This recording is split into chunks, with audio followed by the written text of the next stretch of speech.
हर खबर पर होगी आपकी पकड़। डाउनलोड कीजिए एबीपी लाइव ऐप। इसी पर बात करने के लिए हमारे संवाददाता आशीष कुमार सिंह इस वक्त हमारे साथ जुड़ गए और साथ ही हमारे साथ तहसीन पूनावाला जो कि राजनीतिक विश्लेषक है वो भी जुड़ गए हैं। दोनों का एक एक करके रुख करूंगी। आशीष, सबसे पहले आपसे ही बात करेंगे। लोकतंत्र की दुहाई देती है, सबसे पुरानी पार्टी है देश की कांग्रेस, लेकिन कहीं ना कहीं जिस तरीके से नेता अपना रोष व्यक्त कर रहे हैं, लगता है लोकतंत्र यही सबसे ज्यादा मिसिंग है। क्यों नहीं चुनाव हो जाता, क्यों नहीं किसी को मौका दिया जाता, अध्यक्ष के पद पर इतनी रार क्यों?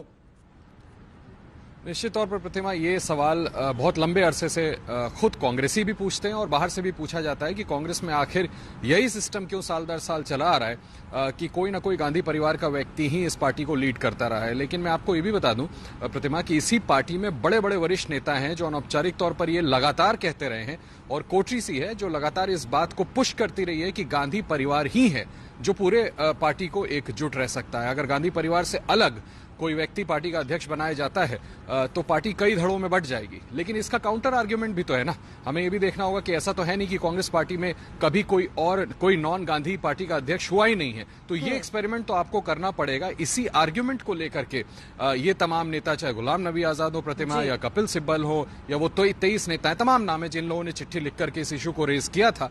और उसके बाद बस मैं संक्षिप्त में आपको बता दूं कि इलेक्शन कमेटी बनाई गई है जो काम कर रही है, और संभव है कि जनवरी फरवरी तक संगठन के चुनाव कराए जाएं और अध्यक्ष पद पर भी चुनाव हो।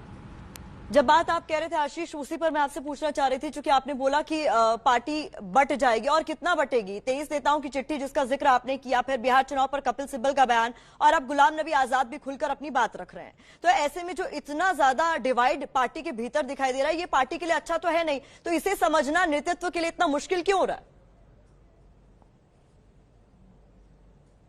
में भी कि जो पूरा कंट्रोल है वो गांधी परिवार से लूज ना हो। लेकिन मैं एक बड़ी जानकारी आपको दे दूं कि जो हमें सूत्रों से जानकारी मिल रही है, संभवतः इस बार जो संगठन के चुनाव होंगे, अध्यक्ष पद पे चुनाव होते हैं, ऐसा लगता है कि होंगे, तो गांधी परिवार का कोई व्यक्ति उसको कॉन्टेस्ट नहीं करने वाला है। जहां तक मेरी जानकारी है उसके मुताबिक ना तो मिसेस गांधी, ना राहुल गांधी, ना प्रियंका गांधी। राहुल पहले ही कांग्रेस वर्किंग कमेटी में, आपको याद होगा, पिछले साल कह चुके हैं, माफ कीजिएगा, कुछ महीने पहले कह चुके हैं कि वो नहीं बनना चाहते और ना ही गांधी परिवार से कोई हो।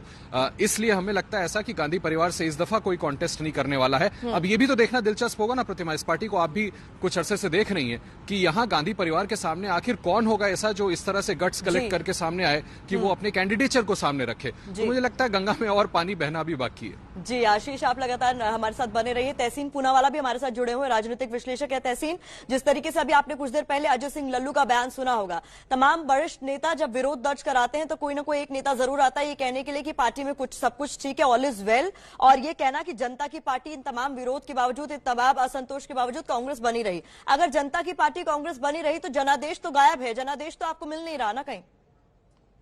जी प्रतिमा जी, बिल्कुल सही कहा। इसमें कोई दो राय नहीं, कांग्रेस को इंट्रोस्पेक्ट करने की जरूरत है, और मैं आजाद साहब की बहुत रिस्पेक्ट की इज्जत करता हूँ।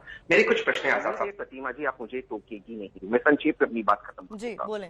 देखिए जी, सबसे पहली बात, आजाद साहब कहते हैं कि देखिए हमें 5 स्टार होटल से नहीं, चुनाव रैलीज में जाकर लड़ना चाहिए। कितने चुनाव रैलीज उन्होंने बिहार में किए, वे तो स्टाफ अच्छा रखते। आजाद साहब कहते हैं कि पार्टी का जो स्ट्रक्चर है कोलैप्स हो चुका है, शायद सच कह रहे। जब वे उत्तर प्रदेश और तमिलनाडु के जनरल सेक्रेटरी इंचार्ज थे, उन्होंने पार्टी को क्यों नहीं बढ़ाया वहां पर? प्रश्न उनसे भी उठेंगे। आज वे कहते चुनाव होने चाहिए, और होनी चाहिए चुनाव। जब लगातार हर साल जब वो सीडब्ल्यूसी में जाते थे अनइलेक्टेड, तब उन्होंने ये बातें क्यों नहीं उठाई? एज लीडर ऑफ ऑपोजिशन कितने बिल वो रोक पाए, कितने बिल को स्टॉल कर पाए? उनका परफॉर्मेंस हम राज्यसभा में उस पर भी बातचीत करें, जबकि कांग्रेस सिंगल लार्जेस्ट पार्टी थी और सिंगल लार्जेस्ट ऑपोजिशन। और लास्ट चीज पे अपनी बात रख के समाप्त करना चाहता हूं। आज गुलाम नबी आजाद साहब कहते हैं कि देखिए आपको जमीन पर लड़ना होगा। तो जब आजाद साहब से मेरा प्रश्न है, आपने कितने लोकसभा चुनाव जम्मू और कश्मीर से जीते? 0।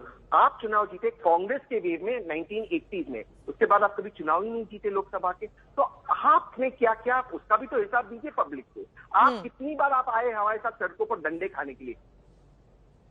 जी कैसे आजाद साहब डंडे खाए वहां पर? मेरे नेता राहुल जी और प्रियंका जी खाए। आए क्या आप सब डंडे खाने? तहसीन, जो अभी मौजूदा स्थिति है कांग्रेस की, सवाल इसलिए उठाए जा रहे हैं पार्टी के भीतर से भी और पार्टी के बाहर से भी कि जब कहीं पर भी आप किसी के साथ मिलकर गठबंधन में चुनाव लड़ते हैं तो जोर पार्टी का ज्यादा सीटों पर लड़ने का होता है, जीतने का नहीं होता। और इसी को लेकर लोग असंतोष जाहिर कर रहे हैं कि भाई पार्टी मजबूत कैसे होगी अगर आप हर जगह चुनाव तो लड़ रहे हैं, गठबंधन भी कर रहे हैं और ज्यादा सीटें भी आपको चाहिए, लेकिन जब रिजल्ट की बारी आती है तो आप अच्छा परफॉर्म नहीं कर पाते। के शर्मा भी हमारे साथ मौजूद हैं, प्रवक्ता हैं बीजेपी के। आप देख रहे हैं किस तरीके से लगातार असंतोष पार्टी के भीतर दिखाई दे रहा है। प्रतिमा जी, ये कांग्रेस का अंदरूनी मसला है, इस पर हमें कुछ कहने की आवश्यकता नहीं है, लेकिन क्योंकि आपने डिबेट में बुलाया है और आप हमारी राय चाहते हैं तो मैं केवल आपको इतना कह सकता हूं कि कांग्रेस पार्टी आज अपने अस्तित्व की संकट से जूझ रही है और उनके नेता जो है अपनी विश्वसनीयता के संकट से जूझ रहे हैं। और न अब कांग्रेस पार्टी का अस्तित्व बचाना और इनके नेताओं की विश्वसनीयता जो है उसको बचाना, दोनों इनके लिए अब जो है नामुमकिन सा लगता है, क्योंकि ना इनके पास अब नेतृत्व बचा है। नीति जनता के सामने इनकी स्पष्ट है कि इनकी नीति जो है अब आम जनता के हित में नहीं बल्कि राष्ट्र विरोधी हित में है, राष्ट्र विरोध में है, और नीयत इनकी जो है भ्रष्टाचार से जुड़ी हुई। तो ये इनका अंतरकलह है। अब अंतरकलह जो था वो फूट कर बाहर निकल आया है, आपस में एक दूसरे की खींचातानी कर रहे हैं। तो इसका समापन ऐसा ही होना था और इसी ढंग से ये समापन की ओर जा रहे हैं। तो ये इनकी लड़ाई है, इनके घर की लड़ाई है, इनको लड़ना है, आपस में जो है सुलटना चाहिए। लेकिन हम इतना मानते हैं कि अब ये कांग्रेस पार्टी जो है समापन के दौर पे है और इनका जो है नेतृत्व पूरी तरह से अविश्वसनीय घोषित हो चुका है, जिस पर अब देश की जनता कोई विश्वास नहीं करती, क्योंकि केवल झूठ, फरेब और भ्रम फैलाना और झूठी बातें कहना, असत्य बोलना, माफी मांगना, यही सब इनके काम रहे। जी, जो ये असंतोष पार्टी के भीतर दिखाई दे रहा है, इस बीच पार्टी को ये नहीं भूलना चाहिए कि मुकाबला एक ऐसी पार्टी से उनका हो रहा है। बात हम यहाँ बीजेपी की कर रहे हैं जो एक चुनाव जीतने के बाद अगले चुनाव की तैयारी में जुट जाती है। ऐसे में आत्ममंथन में आप इतना समय नहीं निकाल सकते, उसकी चर्चा पर इतना समय नहीं निकाल सकते हैं। कांग्रेस में पुराने नेताओं की बगावत जारी है। विरोध के सुर पहले कपिल सिब्बल ने लगाए, फिर अब गुलाम नबी आजाद ने भी तान छेड़ दी है। अधीर रंजन चौधरी बगावती नेताओं पर जमकर बरस रहे हैं। अधीर रंजन से बात की आशीष कुमार सिंह ने, उनकी ये खास बातचीत सुनिए। कांग्रेस में अंदरूनी घमासान पर बात करने के लिए हमारे साथ पार्टी के वरिष्ठ नेता, लोकसभा में कांग्रेस के नेता अधीर रंजन चौधरी हैं। दादा, मैंने देखा आपको कि ये कपिल सिब्बल हों या पार्टी के अन्य नेता जो सवाल खड़े कर रहे हैं उनको लेकर के आपने बड़ी नाराजगी जाहिर की कि इन लोगों को इस तरह के बयान नहीं देने चाहिए। नाराजगी तो जरूर जाहिर करना पड़ेगा। क्या करें हम लोग, बैठे बैठे इन लोग की बात सुने, इन लोग का ज्ञान सुने क्या? हम बंगाल में मैदाने उतारे हैं चुनाव करने के लिए। लोग, हमारे कार्यकर्ता हमें पूछते हैं, हम तो यहाँ लड़ रहे हैं, लेकिन ऊपर में जिन लोगों को कांग्रेस की मेहरबानी से नुमाइंदे होने का मौका मिला, कांग्रेस में रहते हुए वो लोग अगर कांग्रेस के खिलाफ, हमारे पार्टी के नेता के खिलाफ, राहुल जी के खिलाफ, आलाकमान के खिलाफ अगर इस तरीके की विरोध करते रहे तो हम लोगों को क्या कहेंगे? ये हमें पूछता है वहां के आम कार्यकर्ता। तो हमें इसलिए जिन लोगों ने कांग्रेस की मेहरबानी से अभी नुमाइंदे बन चुके हैं, इन लोगों को ये सलाह दूंगा कि आप ज्ञान देना बंद करो, चाहे कुछ करके दिखाओ, नहीं तो चुप के रहो। आपको लगता है कि आपका, मैंने ये भी बयान देखा था कि आपने कहा कि ऐसे लोगों को फिर पार्टी छोड़ देनी चाहिए, अपनी पार्टी बना लेना। अगर कांग्रेस की इतना नापसंद है इन लोगों की, हर चीज में अगर कांग्रेस पार्टी के विरोध करना इन लोगों का अगर आदत बनते जा रहे हैं, हर चीज में कांग्रेस को आलोचना करना, अगर ये सोचे कि यही सियासत है, तो इसका मतलब कांग्रेस को इन लोगों को पसंद नहीं लगते। अगर कांग्रेस को पसंद ना लगते, कांग्रेस अगर ना पसंद हो, तो ये लोग अलग से पार्टी भी बना सकते, कोई माना नहीं तो नहीं करते। इन लोगों का तो कहना है कि पार्टी में वो फोरम बचा कहाँ जहाँ करके कौन कहता है फोरम नेता? हम लोग किससे बात करते हैं? हवा से बात करते हैं क्या? ये लोग से बहाना बनाते हैं। आपकी पार्टी के नेता राहुल जी, पूर्व अध्यक्ष, अक्सर कहते हैं कि हमारी पार्टी में लोकतंत्र है, लोग अलग अलग डिफरिंग बातें कर सकते हैं। आप जैसे नेता इस पर सवाल खड़े कर रहे हैं कि बाहर क्यों बोलते हो? अगर ऐसा है तो पार्टी कोई कार्रवाई कर ले। देखिए, वो अलग बात है। राहुल जी की पिछले बार आपको याद होंगे कि ये कपिल सिब्बल जी ने कहा था, पेपर में कुछ आए थे, मीडिया में कंफ्यूजन तैयार हुआ था। राहुल गांधी जी ने खुद कपिल सिब्बल जी को मैसेज लिख के बात करके उनको क्लैरिफाई कर दिया था। कितने बार करे? तो अधीर रंजन से बात कर रहे थे आशीष कुमार सिंह, उन्हीं का रुख कर लेते हैं। आशीष, जब आप बात कर रहे थे, अधीर रंजन कह रहे हैं इधर एक्ट और एक्सेप्ट, तो एक्ट कौन करेगा, एक्सेप्ट कौन करेगा? सबसे बड़ी बात तो यहाँ पर ये, और एक और बड़ा सवाल कि ये जो पूरी लड़ाई है, ये Sonia camp versus Rahul camp की लड़ाई है क्या? देखिए, old guard versus Rahul Gandhi आप कह सकती हैं। मुझे लगता है कि ओपन रिबेलियन है राहुल गांधी के खिलाफ। मिसेस गांधी का नाम अगर आप जिस तरह से आपने पुट किया प्रतिमा, उसमें ऐसा लगेगा कि कहीं ना कहीं मिसेस गांधी का भी आशीर्वाद है क्या इन लोगों को? ऐसा नहीं है। कांग्रेस में जो स्प्लिट है वो अब एकदम खुल के सामने आ गया है कि ये ओल्ड गार्ड नेता, जिनको सिस्टम में जो स्ट्रक्चर राहुल गांधी ने बनाने की कोशिश की उसमें बहुत ज्यादा अकोमोडेट नहीं किया गया, इन लोगों ने राहुल गांधी के खिलाफ ये रेबेलियन खोला है। रही बात जहां तक जिस तरह से गुलाम नबी आजाद ने बात की, जिसका जिक्र तहसीन भी कर रहे थे, देखिए काउंटर आर्ग्यूमेंट भी हमको समझना पड़ेगा। अगर वो 5 स्टार कल्चर की बात करते हैं तो राहुल गांधी का या प्रियंका गांधी का हाल फिलहाल की राजनीति का तरीका आप देखें तो सड़कों पर उतरे हुए हैं। ऐसा नहीं है, हाथरस को लेकर के दोनों भाई बहन सड़कों पर उतरे। आपको याद होगा जब सोनभद्र गई थी प्रियंका गांधी तो जाकर के किले में बैठ गई थी, कोई 5 स्टार होटल नहीं था वो। ऐसा नहीं कि गांधी परिवार प्रयास नहीं कर रहा। अच्छा, एक और आर्गुमेंट आप देखें कि ये भी शिकायत की जाती है कि राहुल गांधी ने अध्यक्ष रहते हुए जो स्ट्रक्चर क्रिएट करने की कोशिश की, उसको तो ओल्ड गार्ड ने पूरी तरह से उसको एक तरह से उसके खिलाफ खड़े हो गए।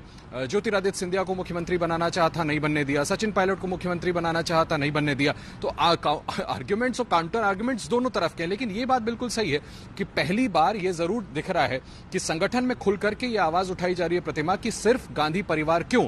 और मैं फिर से दोहरा दूं कि ये बिल्कुल स्पष्ट है, क्रिस्टल क्लियर है कि इन सभी नेताओं ने एक तरह से रेबेलियन किया है, विरोध करना शुरू कर दिया है राहुल गांधी के नेतृत्व का, और ये नहीं चाहते कि राहुल गांधी किसी भी सूरत में अब अध्यक्ष पद पर वापस आए। लेकिन मैं फिर दोहरा दूं, जो कुछ समय पहले मैं आपसे कह रहा था, जहां तक मेरी जानकारी है इस बार के संगठन चुनाव में गांधी परिवार से कोई खड़ा नहीं होने वाला। अब हमको देखना है कि ये सब चिट्ठी लिख सकते हैं, आवाज बुलंद कर सकते हैं, या अपने में से किसी एक प्रतिनिधि को सामने अध्यक्ष पद के लिए चुनाव में खड़ा भी कर सकते हैं। जी, तो कांग्रेस के भीतर जो कोहराम आप देख रहे हैं तहसीन, इसका क्या आउटकम होगा? ये अभी से दिखना शुरू हो गया है कि आपको या तो एक किसी एंड डिसीजन पर पहुंचना होगा मिलजुल कर, नहीं तो फिर इसी तरीके से छीछा लेदर होती रहेगी, विरोधियों को आप पर हमला करने का मौका मिलता रहेगा।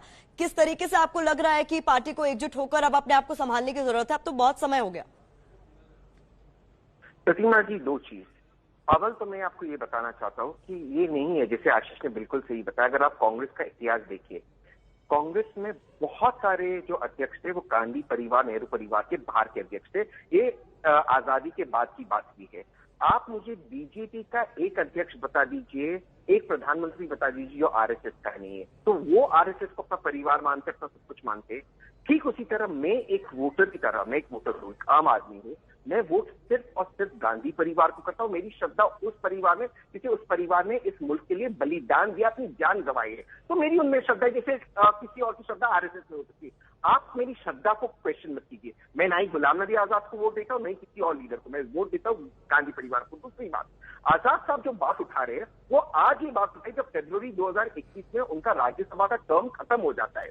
अब आप मुझ पर विश्वास मत कीजिए, आप खुद चले जाइए प्रतिमा जी, आप तो एक गोयनका, रामनाथ गोयनका अवार्ड विनर है, उनके ट्विटर टाइमलाइन पर आप चले जाइए, पूछिए गुलाम नबी आजाद साहब से कितनी बार उन्होंने अपने ट्विटर टाइमलाइन पर मोदी जी को क्रिटिसाइज किया। मैंने अगस्त तक चेक किया, एक ट्वीट नहीं देखा उनका क्रिटिसाइज करते हुए। मैं उनसे सवाल पूछना चाहता हूं, जब हम लोग, मैं तो पार्टी में भी नहीं हूं, लेकिन जब हम लोग सड़क पे उतरते हैं, पार्लियामेंट के खिलाफ के सामने जाते हैं, मोदी जी के खिलाफ, उनके नीतियों के खिलाफ, क्या आजाद साहब आते हैं हमारा हाथ पकड़ने?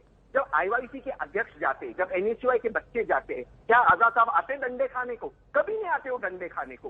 तो आप 5 स्टार कल्चर की बात करते हैं, कौन सा 5 स्टार कल्चर? क्या श्रीनिवासन जो आईवाईसी का अध्यक्ष है, वो गरीब लड़का, क्या वो 5 स्टार कल्चर में है? क्या एनएसयूआई का लड़का 5 स्टार कल्चर में? क्या प्रियंका गांधी, जिसके लिए मैं अपनी जान दे सकता हूं, जब वो बैठ जाती है सोनभद्र में और कहती है मैं नहीं हटूंगी, क्या वो 5 स्टार कल्चर है? मैं आपसे पूछता हूं, आप स्टार कैंपेनर थे या नहीं थे बिहार में? आप क्यों नहीं गए हिमाचल? आपने क्यों ओवैसी को काउंटर नहीं किया? आपने तमिलनाडु में पार्टी को क्यों नहीं बढ़ाया? आपने उत्तर प्रदेश में पार्टी को खोखला क्यों नहीं दिया? इन प्रश्नों का जवाब आजाद साहब भी दे हमें। के शर्मा जी, आप कुछ ऐड करना चाहेंगे? तहसीन जो कह रहे थे आपने सुना होगा। नहीं, तहसीन जी अच्छा खासा विश्लेषण कर रहे हैं, उनकी आपस की जो खींचतान है उसी पे अपनी पूरी प्रतिक्रिया व्यक्त कर रहे हैं। तो गुलाम नबी साहब और सबको, जो लोग आज उनके गांधी परिवार के विरुद्ध खड़े हैं, तो वो उनको नीचा दिखा रहे हैं। तो यही तो होना है प्रतिमा जी इनके अंदर। और अभी आप अधिरंजन जी को भी सुन रहे थे आप, वो कोई कहता है भैया इनको आपको नहीं समझ आता, आप पार्टी छोड़ के बाहर चले जाइए। तो यहाँ तो कांग्रेस में एक दूसरे को बाहर निकालने की होड़ मची है। लेकिन ये जो गांधी परिवार एंड लिमिटेड कंपनी बन चुकी है कांग्रेस पार्टी, मैं इतना कह सकता हूँ जनता के आवाज से कि अब ये गांधी लिमिटेड जो कंपनी है, इसके प्रति जो है आम जनता के अंदर कोई भी विश्वास नहीं बचा है। आम जनता पूरी तरह से चाहती है कि ये गांधी परिवार और ये जो कांग्रेस पार्टी जो अपना सारा सिद्धांत सब कुछ खो चुकी है और अब उनका कोई नेतृत्व भी नहीं बचा है जो जिसका विश्वास हो जनता के बीच में, तो अब इस पार्टी को समाप्त हो जाना चाहिए। इस पार्टी को के प्रति अब जो है जनता में कोई विश्वास नहीं बचा है। ये कई चुनावों से लगातार देखने को मिल रहा है जी। तो बाकी किनको क्या निर्णय करना ये इनका मसला बहुत है। बहुत शुक्रिया, बहुत बहुत शुक्रिया आप तीनों का इस चर्चा में शामिल होने के लिए। तहसीन आपका भी बहुत बहुत शुक्रिया, के शर्मा जी, और आशीष आपका भी बहुत बहुत शुक्रिया। यहाँ पर एक छोटे से ब्रेक के लिए रुक रहे हैं। एबीपी न्यूज पर खबरों का सिलसिला लगातार जारी है। आजाद के बयान को लेकर कांग्रेस में कोहराम मचा हुआ है। कांग्रेस के बड़े नेता तारिक अनवर ने कहा है कि गुलाम नबी ने जो कहा वो ठीक नहीं, पार्टी ने उन्हें बहुत कुछ दिया है। उनका कहना किसी हद तक सही है, लेकिन वो भी इसके लिए जिम्मेदार हैं, हम भी उसके लिए जिम्मेदार हैं। जो कांग्रेस के अंदर जो भी जिनको भी कांग्रेस लीडरशिप की तरफ से जिम्मेदारी दी गई, अगर हम लोग सब अपनी अपनी जिम्मेदारी का निर्वाह करते तो शायद कांग्रेस की ये नौबत नहीं आती। बार बार मीडिया में जाकर इस तरह की बातें करने से रैंक एंड फाइल में कार्यकर्ताओं में एक गलतफहमी पैदा होती है। इसको अवॉइड किया जाना चाहिए। खुद वो आज अगर विपक्ष के नेता हैं तो वो नॉमिनेटेड ही हैं, वो इलेक्ट नहीं हुए हैं। तो उसी कांग्रेस लीडरशिप ने सबको जिम्मेदारी दी है